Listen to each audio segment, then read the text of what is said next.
ജപ്തിയുടെ പേരിൽ ആരെയും വീട്ടിൽ നിന്നും പുറത്താക്കരുതെന്ന് പറഞ്ഞ മുഖ്യമന്ത്രിയുടെ വാക്കിന് പുല്ലുവില നൽകിയിരിക്കുകയാണ് കടുത്തുരുത്തിയിലെ അർബൻ ബാങ്ക്. കഴിഞ്ഞ ദിവസമായിരുന്നു കടുത്തുരുത്തിയിൽ ഈ ഒരു സംഭവം ഉണ്ടാകുന്നത്. കടുത്തുരുത്തിയിൽ ആശുപത്രിയിൽ പോയിട്ട് വന്ന വീട്ടമ്മയെ വീട്ടിൽ പോലും കയറ്റാതെ അവരുടെ വീട് ജപ്തി ചെയ്തു എന്നാണ് ഈ ഒരു പരാതിയിൽ പറയുന്നത്. കടുത്തുരുത്തി 19-ാം വാർഡിൽ താമസിക്കുന്ന പൂഴിക്കോൽ മാന്നാർക്കരയിൽ പൂമംഗലം വീട്ടിൽ സദാശിവൻ നായരുടെ ഭാര്യ ശാന്തമ്മയുടെ വീടാണ് ആശുപത്രിയിൽ പോയിട്ട് തിരികെ വന്നപ്പോൾ കടുത്തുരുത്തി അർബൻ ബാങ്ക് ജപ്തി ചെയ്തത്. ശാന്തമ്മയും ഭർത്താവ് സദാശിവൻ നായരും മാത്രമാണ് ഇപ്പോൾ വീട്ടിൽ താമസിക്കുന്നത്. ഇവരുടെ മകൻ അടുത്ത നാളിലാണ് വിദേശത്തേക്ക് പോയത്.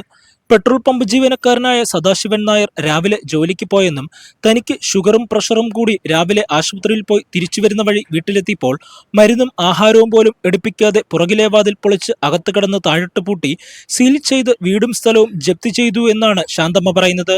കടുത്തുരുത്തി അർബൻ ബാങ്കിൽ നിന്ന് മകനും ശാന്തമ്മ കക്ഷി ചേർന്നുകൊണ്ട് 7 ലക്ഷം രൂപ ലോണാണ് എടുത്തത്. ഇപ്പോൾ പലിശയും കൂട്ടുപലിശയും ചേർന്ന് 18 ലക്ഷം രൂപയോളമായെന്നും ഇവർ പറയുന്നു. ഇന്നലെ ഉച്ചയ്ക്ക് 2 മണിയോടെയാണ് ജപ്തി നടപടികൾ നടന്നത്.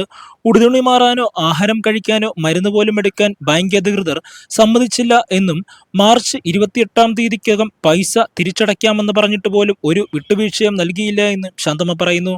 കുടിശ്ശിക തുകയായ 9 ലക്ഷം രൂപ അടച്ചാൽ വീട് തുറന്നു കൊടുക്കാമെന്നാണ് ബാങ്ക് അധികൃതർ പറയുന്നത്. അതിനൊരു ഷുഗറും പ്രഷറുള്ള ഒരു പേഷ്യൻ്റാണ്. ഞാനിവിടെ വന്നപ്പോഴത്തേന് വെള്ളം കുടിക്കാനും ഇവിടെ വന്നപ്പോഴത്തേന് അവർ അതുപോലും സമ്മതിച്ചില്ല. ചേട്ടൻ വന്നിട്ടില്ല ഇവിടെ. ചോറും എല്ലാം കറി ഉണ്ടാക്കി വെച്ചിട്ടാണ് ഞാൻ പോയിരിക്കുന്നത്. അവരതുപോലെ എടുക്കാൻ സമ്മതിച്ചില്ല. അവർ വെളിയിലോട്ട് ഇറക്കി തുണി പോലും എടുത്തിട്ടില്ല, ഒരു മരുന്ന് പോലും എടുത്തിട്ടില്ല. ഞാൻ Perfect shot. Look, he's my brother. He's a VFX director. Oh, nice. പുതിയ ഇന്ത്യ പുതിയ കരിയേഴ്സ് തിരഞ്ഞെടുക്കുന്നു, ജോലികൾ തയ്യാറാകുന്നു. ഇന്ന് തന്നെ ജോയിൻ ചെയ്യൂ അരീന ആനിമേഷൻ. റിക്രൂട്ടേഴ്സ് ചോയ്സ്, ഇൻഡസ്ട്രിയുടെ വോയിസ്.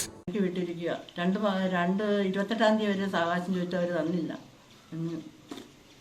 നിങ്ങൾ ഭാര്യയും ഭർത്താവും മാത്രമേ ഇവിടെ ഉള്ളൂ? ഞങ്ങൾ 2 പേരും ഉള്ളൂ ഇവിടെ. ഇത് ആരുടെ പേരിലാണ് ലോൺ എടുത്തത്? ചേച്ചിയാണോ അതെയോ? ഞാനും എൻ്റെ മകൻ്റെ പേരിലാണ് എടുത്തിരിക്കുന്നത്. ഞാനൊരു കക്ഷി ചേർന്നേ ഉള്ളൂ. അവൻ വെളിയിലാണ്? അവൻ വെളിയിലാണ്. അവർ അടയ്ക്കാന്നുള്ളത് നിങ്ങൾ പറയുന്നുണ്ടോ? അടയ്ക്കാനും പറഞ്ഞുകൊണ്ട് അവൻ പോയിരിക്കുന്നത്, വെളിയിൽ പോയിരിക്കുന്നത്.